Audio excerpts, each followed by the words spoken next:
আসসালামু আলাইকুম আমার প্রিয় ভাই-বোনেরা। আজকে আমি একটা নতুন রেসিপি নিয়ে এসেছি। তো এদিকে আমি বেসন নিয়েছি। আজকে আমি বেসন দিয়ে বুরিন্দা বানাবো। তো একদম সহজভাবে আমি বানিয়ে দেখিয়ে দিব যে ঘরে যে কেউ এটা বানিয়ে খেতে পারবেন। দোকানে আর কিনা লাগবে না। তো আমি একদম সহজভাবে বানিয়ে নিচ্ছি। আমি পরিমাণ মতো একটু লবণ দিয়ে দিয়েছি। আপনারা চাইলে দিতেও পারেন, নাও দিতে পারেন।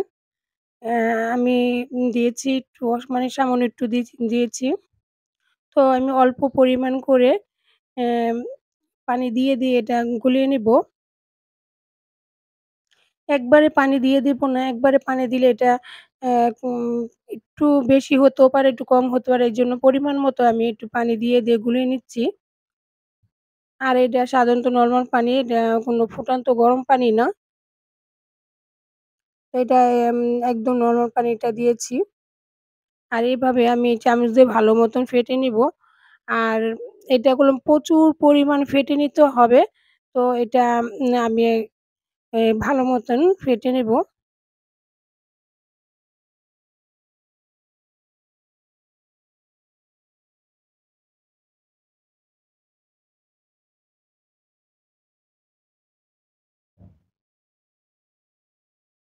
তো আমি ভালো মতন ফেটে নিচ্ছি। যে কোনো রকম দানা না থাকে।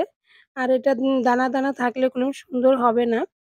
দেখুন কতটা আমি ঘন করে নিয়েছি। আর এটা এই যে এভাবে ধরলে বুঝতে পারবেন যদি এভাবে পড়ে অ্যা একদম মানে লেগে পড়ে তাহলে বুঝবেন এটা ঘনত্ব হয়েছে। আর আমি আরেকটা পদ্ধতি দেখিয়ে দিচ্ছি। এদিকে আমি বাটির মধ্যে পানি নিয়েছি। আর এই পানির মধ্যে দিয়ে দিব, যদি এটা ভেসে উঠে তাহলে বুঝতে হবে যে ব্যাটারটা খুব সুন্দর হয়েছে, মানে এটা পারফেক্ট। আর যদি এটা ভিতরে লেগে যায়, ভাসে না তাহলে এটা হবে না। তো আমি আপনাদের দেখিয়ে দিচ্ছি, দেখুন এটা প্রত্যেকটা কলম ভেসে রয়েছে। একটাও কলম নিচে তলায় লেগে যায়নি। তার মানে আমার এটা সম্পূর্ণটা হয়েছে। তো এভাবে আপনারা করে নিতে পারেন। আমি একটু অল্পটুকু আমি আলাদা করে নিচ্ছি, কারণ একটু কালার করব। আপনাদের মন মতো কালারটা করতে পারেন। তো আমার কাছে যে কালারটা ছিল আমি ওটাই দিয়ে দিব। ফুড কালার দিয়ে দিচ্ছি।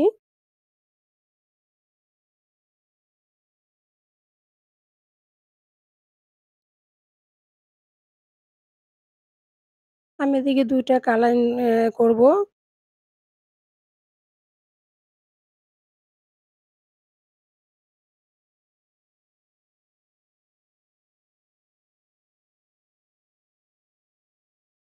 তো এই যে কালারগুলো আমি ভালো মতন ফেটে নিব। আপনারা চাইলে এগুলো আপনাদের পছন্দের যে কালারটা আছে ওটাও দিতে পারেন। তো এই বুইন্দা যত কালার সুন্দর কালার হয় ততটাই সুন্দর লাগে। তো আমি এদিকে ২ কালার করেছি। আর এদিকে আমি একটা কড়াইয়ের মধ্যে তেল বসিয়ে দিয়েছি। এখন আমি এটা একটা ছিদ্রওয়ালা আরকি চামিচ ছাঁকনি, এই ছাঁকনির মধ্যে আমি দিয়ে দিচ্ছি। আর এই এমন ছিদ্রওয়ালা যদি ছাঁকনি থাকে তো হলে এটার মধ্যে দিয়ে দিলেই ধরে রাখবেন, আর কিচ্ছু করা লাগবে না। এভাবেই পড়তে থাকবে। এই যে এভাবে ধরে রাখলেই হবে। আমি কিন্তু এভাবে ধরে রেখেছি। ও আরকি নিজে এটা পড়ে যাচ্ছে।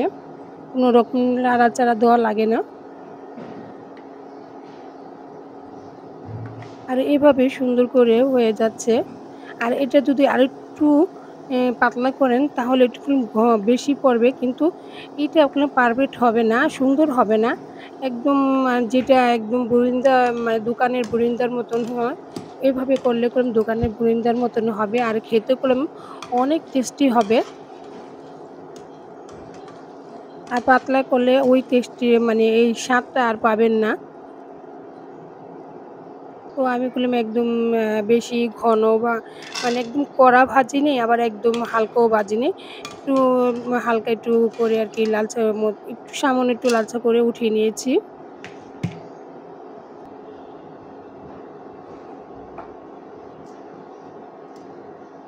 এবং আমি আরেকটা কালার দিয়ে দিচ্ছি। আমি আরেকটা কালার করে নিচ্ছি। তো আমি এদিকে আরেকটা কালার করে নিয়েছি। তো কালারটা আমি দেখিয়ে দিচ্ছি যে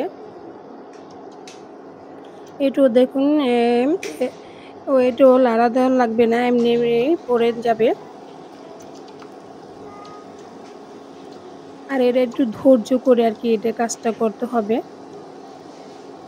আর সুন্দর যদি বুরিন্দা খেতে চান তো অবশ্যই এই পদ্ধতিটা ব্যবহার করবেন। আর এটা যে কেউ বানিয়ে খেতে পারবেন।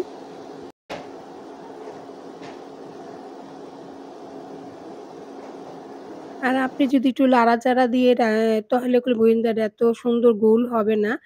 আর একটা বরিন্দার যে একটা আছে যে ছোট, ছোট মানে সুন্দর একটা কিউট থাকে ওমনটা হবে না। একটু লাড়া দিলে করলাম একটু লম্বা, লম্বা হয়ে পড়বে। আবার ইটাও সুন্দর আসবে না। তো এভাবে ধরে রাখতে হবে। আমি সবগুলো ভেজে উঠিয়ে নিয়েছি। এমন করে আমি সবগুলো ভেজে নিব।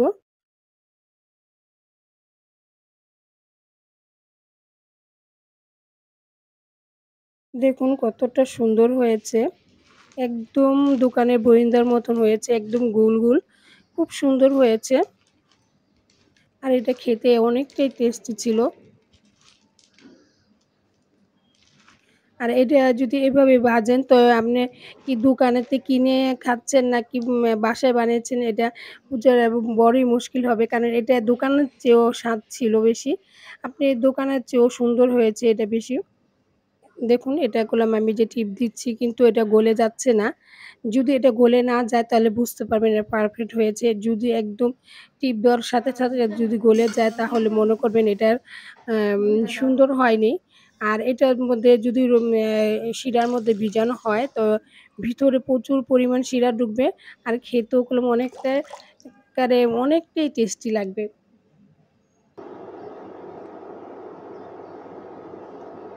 আর আমি যে এদিকে ১ কাপ চিনি দিয়েছি আর ১.৫ কাপ পরিমাণ মতন পানি দিয়ে দিয়েছি। আর এটা আমি শিরা বানিয়ে নিবো।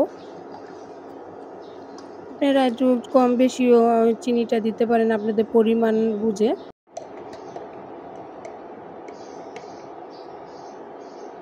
আর আমি একটু সাথে ঘি দিয়ে দিচ্ছি। ঘিটা দিচ্ছি একটু স্বাদটা বাড়ার জন্য। এই ঘিটা দিলে ঘ্রাণটা ভিতরে আরকি এত সুন্দর একটা ঘ্রাণ আসে। না খেলে মানে বুঝতে পারবেন না এটা। এই ঘিটার কারণে করলাম এই গোয়েন্দাটা অনেকটা স্বাদ বাড়িয়ে দিবে। আর আমি সাথে একটু লেবুর রস দিয়ে দিচ্ছি যাতে এটা জমে না যায়। আমার যেহেতু চিনি হয়ে যেতে পারে তার জন্য জমে যাতে না যায় এ কারণে আমি একটু লেবুর রস দিয়ে দিয়েছি।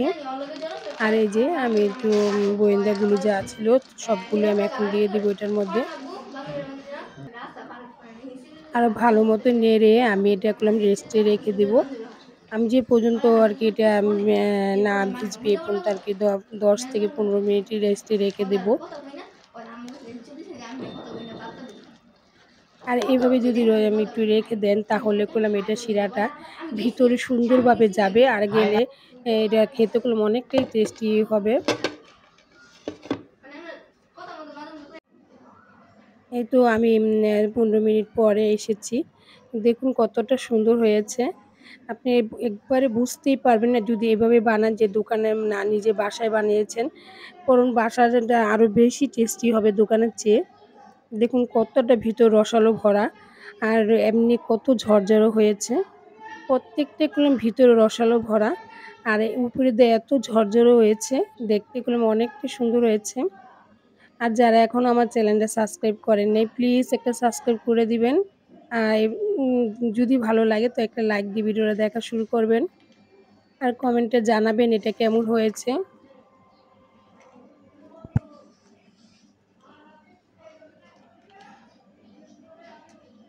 তো এই ভিডিওটা যারা ধৈর্য করে দেখছেন তাদেরকে অনেক, অনেক ধন্যবাদ। আসসালামু আলাইকুম।